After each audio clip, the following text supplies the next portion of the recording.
morning, afternoon, evening, wherever you are, and welcome to Global Atheist News. Dateline the 13th of August, 2022. This is our weekly report on how religion has impacted humanity over the last 7 days. This week's headlines. An Afghan cleric was killed by a bomb hidden in an artificial leg. The alleged fourth Islamic State Beatle is arrested in the UK on terror charges. An Iranian teenage girl was honor killed by her father for laughing with a boy at a park. The 1998 declaration that gay sex is a sin was affirmed by Archbishop Justin Welby. Nicky Campbell's former Edinburgh teacher fights extradition from South Africa.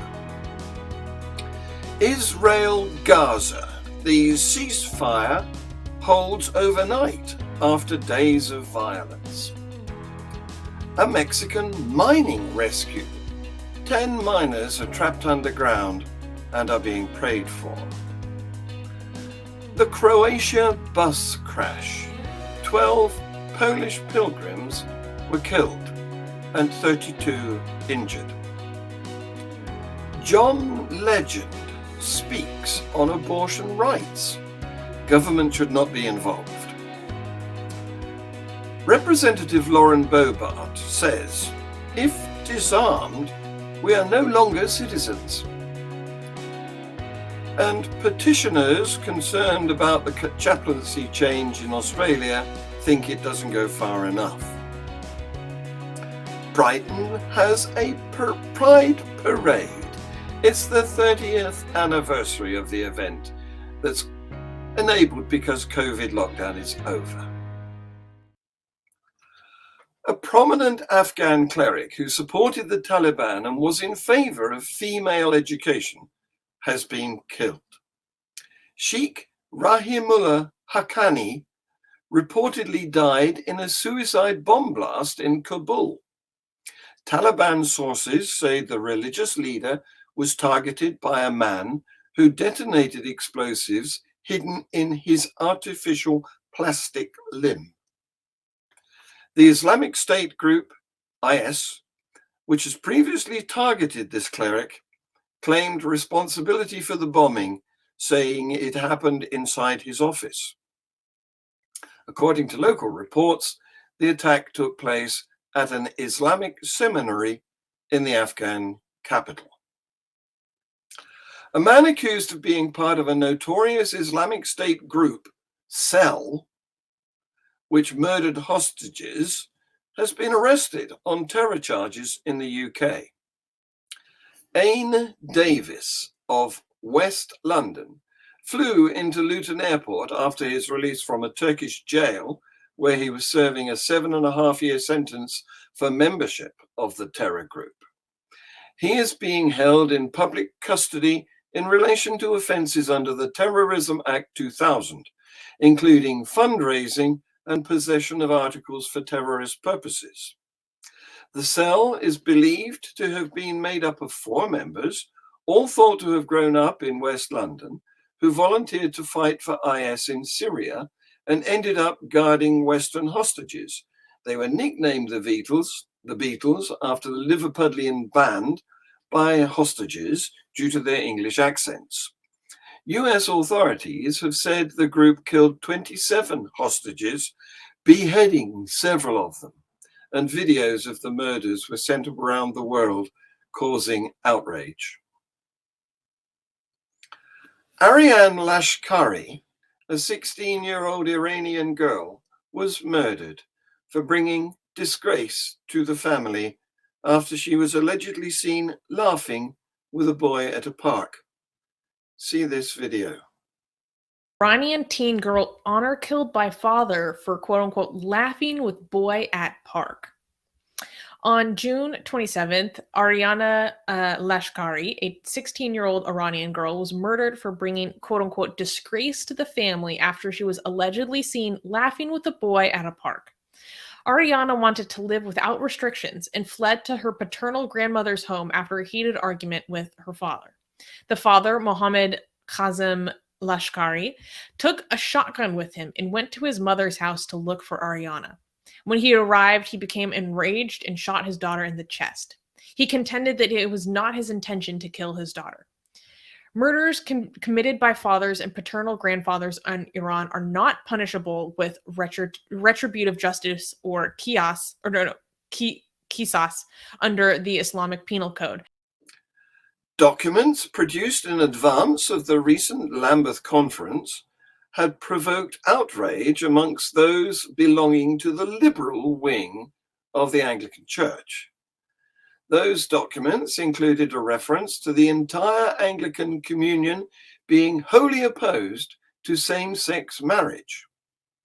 The call, Lambeth 1.10, rejects homosexual practice as incompatible with Scripture and upholds faithfulness in marriage between a man and a woman in lifelong union. It says same-sex unions should not be legitimized or blessed. These protests forced the Archbishop of Canterbury, Justin Welby, to amend the statement to recognize that some provinces support same-sex marriage. In response to the amendment, bishops from the Global South announced that they would refuse Holy Communion from bishops with gay partners and from those who support same-sex marriage. This point-counterpoint protest over the past week has underscored the growing divisions between the bishops in the West who support gay marriage and those in the Global South who oppose it, and the increasingly tenuous cooperation that Welby has forged. Welby wrote to those attending the conference in advance of the discussion, describing same-sex marriage as this matter on which we are so divided. And during the debate, which was held behind closed doors with the media banned, he recognized the predicaments faced by both sides and the intractability of an issue on which everyone views a change of heart as unthinkable. Welby acknowledged that, for many present, to alter their position would make them a victim of derision, contempt, and attack in their own countries. He also indicated that he would not seek the authority to discipline or exclude churches, including those in Scotland, Wales, and the US, that conduct or bless same-sex marriage. Speaking after the session, Michael Curry, the primate of the US Episcopal Church, who shot to global fame when he preached at the wedding of the Duke and Duchess of Sussex, said, "Churches exist in very different cultural contexts. In the US, it would have been unthinkable for us not to bless and sanctify loving relationships between LGBT folk." In an interview with Religious News Service on Tuesday, August the 2nd, he said that in the United States, the issue of gay people and their rights is equivalent to the struggle in our time to the one we had over race. And he went on to say, all Christians in the United States need to stand in solidarity with gay people over same-sex marriage. Jane Ozanne, director of the Ozanne Foundation, that believes in a world where all are accepted and equally valued, said, "Yet again, priority has been given to saving a man-made institution over protecting LGBTQ plus people's lives. Let us be clear that Lambeth 110 encourages conversion therapy and negates the God-given love between two individuals. It is a stick with which many of us have already been beaten and under which we will continue to suffer around the world."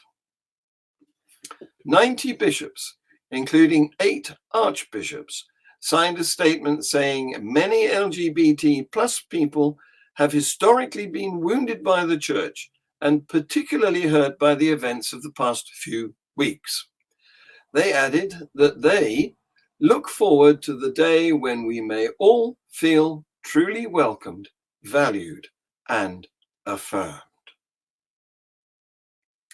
A former Edinburgh schoolteacher accused of sexual abuse by broadcaster Nicky Campbell and others is fighting extradition from South Africa. The 83-year-old man, who cannot be named for legal reasons, is wanted by the authorities in the Scottish capital where he taught in the 1970s. The man taught at Fettes College and Edinburgh Academy, where Campbell says he witnessed the sexual abuse of a fellow pupil. In documents related to the extradition proceedings, the man said that while teaching at Edinburgh Academy, he had urges to touch the students inappropriately, and on occasions I did so. The man, who previously taught at 2 primary schools in Cape Town in the 1960s, also admitted he had urges to touch his pupils in South Africa. The court documents, understood to have been signed by the man in September 2019, reveal that he decided to travel to the UK in 1967 for psychiatric treatment for his problem. Judges originally approved the UK's request for his extradition in 2019, but the retired teacher lodged an appeal, which is due to be heard in October. A ceasefire between Israel and Palestinian militants in the Gaza Strip appears to be holding. The Egypt-brokered truce followed 3 days of violence, with Israel targeting the Palestinian Islamic Jihad and militants firing rockets into Israel. At least 44 Palestinians died in the most serious flare-up since an 11-day conflict in May 2021. The latest violence began with attacks by Israel on sites in the Gaza Strip, which its military said was in response to threats from a militant group. It followed days of tension after Israel arrested a senior PIJ member in the occupied West Bank.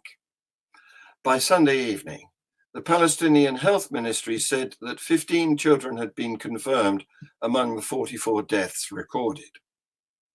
Gaza's health ministry has blamed Israeli aggression for the deaths of Palestinians and for more than 300 people who were wounded. Israel, for its part, says it hit 170 PIJ targets during the operation, which was codenamed Breaking Dawn, killing several high-ranking PIJ members and destroying tunnels and weapons storage sites. See this video.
10 miners have been trapped underground for more than 3 days in Coahuila, Mexico.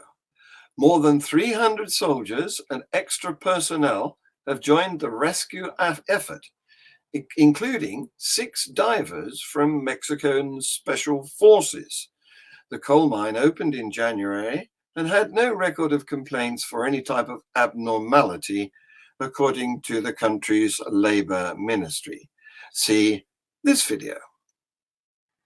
Juntos vamos a elevar a Dios esta oración, esta súplica, por el rescate de ellos, por ustedes, los familiares, para que el Señor les conceda la fortaleza, el Señor les conceda la paz.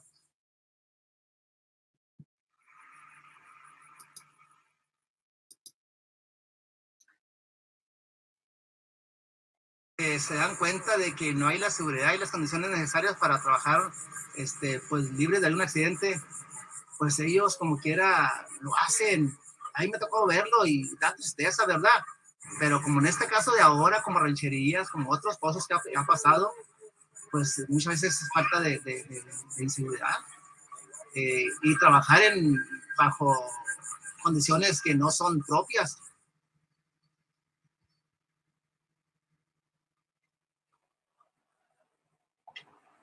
¿Qué te dice Aureliano? Que mi hijo está abajo, todo atrapado. Cuentan ellos de que oyeron un estruendo abajo de los pozos, salió mucho aire y empezaron a correr porque se habían caído de agua. Y en ese momento todos sus amigos corren hacia la boca del pozo a ver qué es lo que estaba pasando y se dan cuenta que vienen compañeros están gritando de abajo. Ellos tienden una cuerda, cuentan que tienen una cuerda hacia abajo. Y lograron rescatar a 5 mineros con cuerda, a la pura mano. Entonces, mi hermano mejor y no logró llegar a él. Por todos los que están apoyando en el rescate, vamos a pedirle a Dios por el rescate de nuestros hermanos.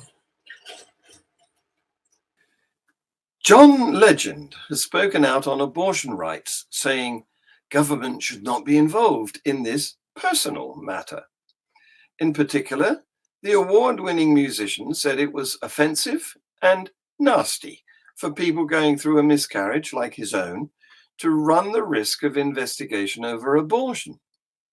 2 years ago, his wife, model Chrissy Teigen, lost their baby at 20 weeks. His comments come as millions of women in the US face losing their constitutional right to abortion. On Friday, Indiana's Senate took a vote paving the way for it to become the first US state to tighten abortion laws since Roe v. Wade was overturned. The bill, which needs to be signed into law by the state's governor, would mean a near total ban on abortions, with exemptions for cases of rape and incest limited to 10 weeks, and to prevent serious physical risk to the mother of fatal fetal abnormalities. The Biden administration has labeled the decision in Indiana devastating. In a statement on Saturday, White House Press Secretary Karine Jean-Pierre said, "It's another radical step by Republican legislators to take away women's reproductive rights and freedom and put personal health care decisions in the hands of politicians rather than women and their doctors." The parents behind a petition calling for the federal government to fund youth workers, not faith-based chaplains, in Australia's public schools say Education Minister Jason Clare's proposed changes do not go far enough. See this video. Taking that first step forward and allowing or opening up the opportunity to secular people to work in these positions, whilst a solid step forward. Chaplaincy is very well established now and has the infrastructure and has been funded very well to create what we now know as the chaplaincy program. The next step I personally would like to see is Labor ensuring that suitable funding and appropriate infrastructure is then put in place to allow for the secular approach to be brought in on a level playing field at the very least. Coming as a petition from a group of parents, I personally felt quite overwhelmed that we did so well with, in that realm of the 20,000 people signing the petition. I felt that given that we are only a group of parents, that it found its way quite far and wide, and the number of people to sign it was fantastic. I think it was great to see so many people sharing it and participating and signing it. Yeah, the petition was focusing on, in particular, I guess, the discriminatory aspect of the chaplaincy program. So the funding currently goes direct to the chaplaincy program through their providers. It would be good to see that funding go direct to the schools, so the principals have autonomy in the decision-making process as to who suits their schools, their students, their community, and thereby removing that discriminatory element from the current system. And see Congresswoman Lauren Boebert speaking on the importance of the Second Amendment in this video. Now, I am a petite woman, and I need an equalizer. I need an equalizer to protect me against a larger potential aggressor. And when Beto O'Rourke told the world the Democrat playbook, hell yes, we intend to take your AR-15s and your AK-47s, I was compelled to go to him because I saw that a disarmed populace, if the citizenry in America is disarmed, then we are no longer citizens. We are subjects. You know, here in America, we have gourmet treats for puppies. We have these amazing groomers for dogs. Well, in Venezuela, they eat the dogs. And it started because they don't have firearms. They do not have a way to... Thousands of people have taken to the streets to celebrate Pride in Brighton as the parade returned after being cancelled for the last 2 years due to COVID. A Brighton Pride spokesperson said, 2022 will be a joyous commemoration of the brave trailblazers, campaigners and supporters who shaped the Pride movement in the city and helped us achieve the LGBT plus equality we all enjoy today. See this video. Sunshine's out, the crowds are out. This is the first time I think in 2 years Brighton's had a Pride. I think everyone's ready for it. I'm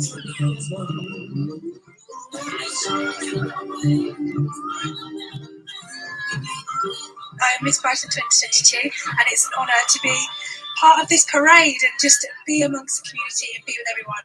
Feeling really excited. It's a day to be proud, and I'm really happy to be in a city and in a country where I can express that.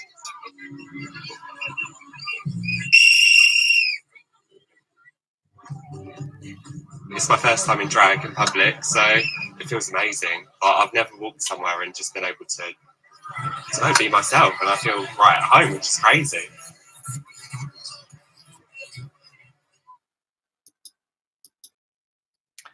This week's Free Thought Hour features musician John Christian. He is a recovered stroke victim with an interesting story to tell. You can join in by texting your comments and questions. It's live and it's free. Don't forget to watch Global Atheist News Review, our spin-off show where a panel of opinionated people get a chance to express their views on this very news. The GAN team will be back with our weekly news report next week. Please like, share, subscribe, comment, and set the notifications. This has been Global Atheist News. Thank you for watching.